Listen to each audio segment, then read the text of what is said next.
Welcome to star 9 news. Prakasam జిల్లా బేస్తవారిపేట పట్టణంలో టీడీపీలోకి వలసల జోరు కొనసాగుతూ అధికార పార్టీ ముఖ్య నాయకులు వైసీపీని వీడుతున్నారు. పట్టణంలోని గాంధీ బజార్లో నిర్వహించిన ప్రజాకలం సభకు ముఖ్య అతిథులుగా హాజరైన ఒంగోలు పార్లమెంటు సభ్యులు మాగుంట శ్రీనివాసులరెడ్డి వారి కుమారుడు మాగుంట రాఘవరెడ్డి మరియు గిద్దలూరు టీడీపీ అభ్యర్థి ముత్తముల అశోక్ రెడ్డి, జనసేన బీజేపీ ఇన్ఛార్జీలు బెల్లంకొండ సాయిబాబు, జేవి నారాయణ హాజరయ్యారు. వారికి పట్టణ టీడీపీ శ్రేణులు మేళతాళాలతో పూలమాలలు, శాలువాలు వేసి ఘన స్వాగతం పలికారు. ఈ సందర్భంగా మాగుంట సమక్షంలో పట్టణానికి చెందిన సర్పంచ్ మరియు ముఖ్య నాయకులు వైసీపీని వీడి తెలుగుదేశం పార్టీలో చేరారు. వైసీపీని వీడిన వారికి టీడీపీ కండువాలు కప్పి పార్టీలోకి సాదరంగా ఆహ్వానించారు.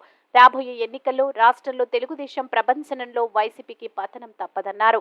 ఈ కార్యక్రమంలో టీడీపీలో చేరిన బెస్తవారిపేట సర్పంచ్ దుద్దుల ఆశ్రిత జ్యోతి, ప్రేమానంద్, మాజీ వైస్ ఎంపీపీ బల్లాని సుబ్బరత్నం, మాజీ వైస్ ఏఎంసీ చైర్మన్ మట్ట రమేష్, వాసవి టెంపుల్ ధర్మకర్త బొంత లక్ష్మణ, వార్డు మెంబర్లు డి శివ, భవనాసి నాగలక్ష్మి, మాజీ ఎంపీటీసీ అనుముల లక్ష్మీదేవి, పానుగంటి నరసింహ, అనుముల శ్రీనివాసులు, గోపిశెట్టి రమణ, అవ్వారి రమణ, గోపిశెట్టి సింగరయ్య, దుదేకుల నూర్ హుస్సేన్, అప్సర్ బ్రదర్స్, షేక్ గంగాధర్, గర్రె రంగయ్య, వాగిచర్ల మారుతి ప్రసాద్, చాటకొండ సత్యనారాయణ, బుద్దాల అమృతరాజు తదితరులు మరియు టీడీపీ నాయకులు పాల్గొన్నారు.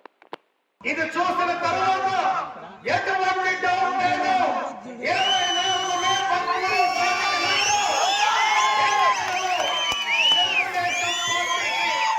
అత్యధికమైనటువంటి మెజారిటీ ఇచ్చేదానికి గిద్దలూరు నియోజకవర్గ ప్రజలు సంసిద్ధులై ఉన్నారనేటువంటి విషయాన్ని ఈ సందర్భంగా నేను తెలియజేస్తా ఉన్నాను. నేను ఈరోజు చేరికలు నియోజకవర్గంలో గతంలో 80,000 పైసలకు మెజార్టీతో నేను ఓడిపోయాను.